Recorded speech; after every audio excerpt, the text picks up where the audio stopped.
Le colonel Doumbouya a souvent dit qu'il fera tout pour éviter les erreurs du passé. On a commencé en 88 pour Air Guinée. La compagnie avait 3 avions neufs, un 707, un Boeing 707, un 727 et un 737. Ils ont dit qu'il faut revendre les avions et fermer Air Guinée pour la privatiser. En 88, j'étais un simple fonctionnaire à la Banque centrale. Mais je suivais le processus. Ils ont revendu les 2 avions, le 707, le 727. Ils ont dit qu'il faut laisser le 737 pour les voyages du président. Salam la famille, cette vidéo est dédiée à tous les Guinéens, où que vous vous trouvez dans les 4 coins du monde bien avant. Je saisis l'occasion pour souhaiter très bonne fête à tous les fidèles musulmans, que le bon Dieu nous pardonne et qu'il accorde son paradis céleste à nos illustres disparus. Revenons à nos moussetons. Et Lazo Cellou Dalein Diallo, à travers cette petite vidéo, a fait vraiment des révélations graves qui rentrent dans l'intérêt supérieur de la nation. Vous allez comprendre qu'il n'avait pas un avion, il y avait 3 avions. Ce qui fait que je ne suis pas du tout tranquille ce matin. Qu'est-ce qui s'est réellement passé? Suivez cette vidéo attentivement avec moi. Soyez tranquille. Air Guinée, je vous raconte comment ça s'est passé. Je n'aime pas revenir avoir l'air de me défendre parce que je n'ai jamais fait état de ça. Ni dans la presse, ni dans rien. J'ai toujours laissé les dossiers sur là. Vous savez, à l'avènement du CMRN, les partenaires au développement, notamment les institutions du Bretton Woods, ont demandé de privatiser toutes les entreprises publiques. Je ne peux pas les citer. Privatiser ou fermer. On a commencé en 88 pour Air Guinée. La compagnie avait 3 avions neufs, un 707, un Boeing 707, un 727 et un 737. Vous avez vu, en 88, la Guinée avait 3 grands avions et puis sortis d'usine, d'après la Cellou Dalein Diallo. Suivons attentivement, c'est très important parce que quand je vois les asserments contre Cellou Dalein Diallo par rapport à l'histoire d'Air Guinée, je me suis toujours posé la question, j'ai dit attends, il y a quoi derrière cette histoire? Ça se clarifie maintenant parce qu'il est accusé de vendre un avion et les 2 autres. Qu'en est-il de leur sort? On continue. Ils ont dit qu'il faut revendre les avions et fermer Air Guinée pour la privatiser. En 88, j'étais un simple fonctionnaire à la Banque centrale. Mais je suivais le processus. Ils ont revendu les 2 avions, le 707, le 727. Ils ont dit qu'il faut laisser le 737 pour les voyages du président. On n'a pas achevé la privatisation. Voilà, ça c'est bien. Ils ont vendu 2 avions. Le IL, heureusement qu'il est là, Cellou Dalein Diallo, il était fonctionnaire à la Banque centrale, comme il vient de le dire. Monsieur le président de l'UFDG, c'est votre unique et seul change que vous pouvez saisir pour balancer les noms de ces personnes. Parce que nous tous, on pensait que vous étiez l'unique auteur. Mais regardez, on s'est trompé. Donc l'avion était resté là avec 500 personnes qui travaillent et qui doivent être payées aussi par la compagnie. C'était à la fois l'avion présidentiel, le président voyageait beaucoup à l'époque, il voyageait avec l'avion et lorsqu'il n'est pas là, il n'y a pas de transport. Les déficits se sont accumulés, les subventions ont augmenté. Le fonds et la banque sont revenus à la charge pour dire il faut liquider Air Guinée et laisser l'avion au président ou il faut chercher un partenaire à avoir une compagnie de taille moyenne.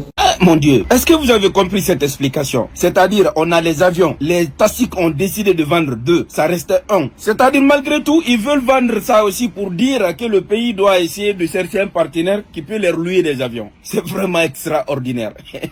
Le pays là, non, nom de Dieu, si on ne fait pas attention, ce n'est pas bon. La nouvelle génération, on doit se réveiller, on doit se donner la main. Il y a eu beaucoup de crimes économiques qui s'est passé. Il n'est pas du tout l'heure de suivre la politique politicienne. Continuons. Ça a été accepté. Le dossier a été préparé et soumis au Conseil des ministres qui a approuvé la privatisation de Air Guinée. Je vous explique.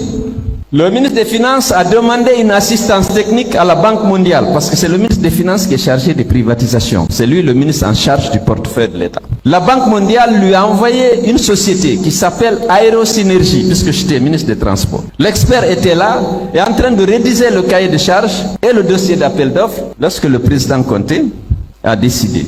Est-ce que pouvez-vous nous dire qui était le ministre des Finances d'alors? Il fallait plus vendre parce que les 2 autres avions étaient vendus au Nigeria. Il dit non, cet avion-là, si on doit le vendre, il faut le vendre à Mamad Silla. À l'époque, je ne parlais pas à Mamad Silla. Il y avait une animosité extraordinaire entre nous. Je suis venu dire au président, le président m'a appelé. Vous êtes en train de vendre mon avion?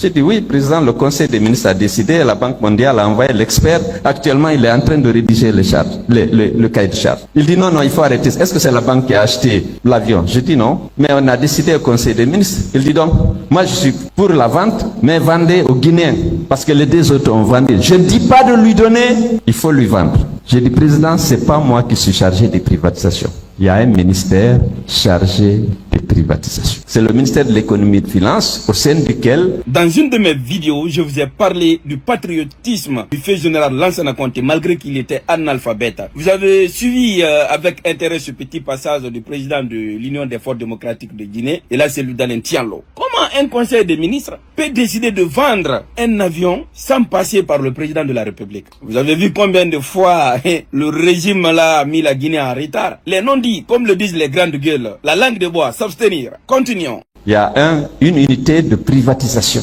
qui à l'époque dirigée par Ibrahima Kamara. Dès que je sors, je dis que tu risques d'avoir des problèmes avec la banque et le fonds. Parce que tu leur as demandé un expert, ils l'ont envoyé, il est en train de finir son travail.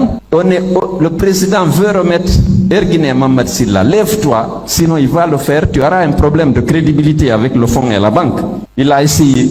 Le président était catégorique. C'est son avion de commandement, il ne faut pas oublier. L'avion a été maintenu là pour le truc. Il a décidé qu'il fallait vendre à Mamad Silla. À partir de là, c'est le rôle du ministre de l'économie et des finances. Ils ont fait le plan social. Non, le président a pris un décret pour liquider Air Guinée et demander de vendre les actifs fins à El Hadj Mamad Silla. Le décret a été pris. Bien sûr, dans le décret, on disait le ministre de l'économie et des finances et le ministre des transports sont chargés, chacun en ce qui le concerne, de l'application du présent décret. Ce décret existe. Alors, en matière de transport, c'est le ministère des Transports qui gère les droits de trafic du pays. C'est-à-dire que seul le ministère des Transports peut autoriser un instrument, une compagnie, de faire la liaison avec le Sénégal, avec la Sierra Leone ou avec la France. Ce qu'on appelle les droits de trafic.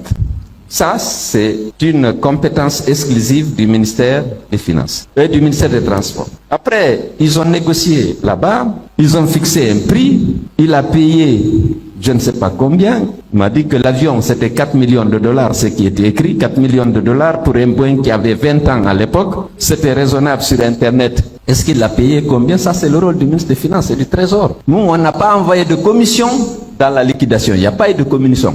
Mais je pense que l'opération a été relativement bien menée. Je ne sais pas qu'est-ce qu'on a fait des paiements ou s'il y a eu paiement. Je ne peux pas parce qu'on ne sait pas.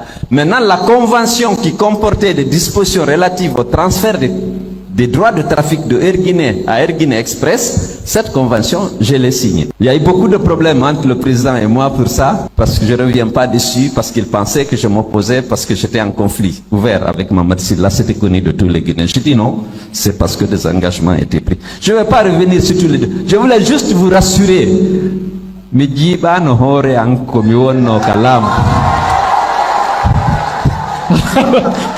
vais traduire. Voilà. Chers compatriotes guinéens, vous venez d'écouter la Ludalen Tianlo, président de l'Union des forces démocratiques de Guinée. Chers militants de l'UFDG, moi je n'ai rien à vous apprendre. Mais je vous demande de demander humblement à votre président de rentrer au pays. Vous voyez, il y a beaucoup de personnes qui passent leur temps à insulter le premier président guinéen. Ahmed Sékou Touré est un sanguinaire, Ahmed Sékou Touré a tué, Ahmed Sékou Touré a fait ça, a fait ça. Mais voilà, à travers ces discours-là, vous avez vu que c'était le président qu'il fallait. Je sais qu'on ne peut pas aimer un président dans l'unanimité, je le sais très bien, mais force est de reconnaître, le camarade Ahmed Sékou Touré était un patriote. La Guinée avait 3 avions, vous avez écouté, et là c'est Ludalen Diallo, il était le ministre des Transports, il vous a très bien expliqué, 3 avions, on avait plusieurs trains. Vous savez, les personnes qui partent dire à Ludalen Diallo que le CNRD est contre lui, je pense bien ils sont en train de lui tromper. Voilà, et là c'est Ludalen Diallo, il connaît beaucoup de choses, on veut l'empêcher coûte et coûte, c'est ce que je suis en train de voir, sinon il n'y a pas eu d'acharnement contre lui. Ceux dont les dossiers étaient déjà sur la table, c'était les anciens Tassiques. La plupart d'entre eux sont incarcérés à la maison centrale. À travers cette vidéo d'archives, je pense bien que le président de l'UFDG doit rentrer au pays. Il doit même pas tarder. C'est ma première fois d'écouter cette vidéo, mais ça m'a beaucoup inspiré. D'où je lance un appel solennel à la jeunesse consciente guinéenne. Frères et sœurs, la politique fondée sur l'ethnie n'est qu'une de l'âme. Donnons-nous la main. Conjuguons les mêmes verbes. Le pays là est immensément riche. La seule richesse que Dieu nous a pas dotée, c'est celle humaine.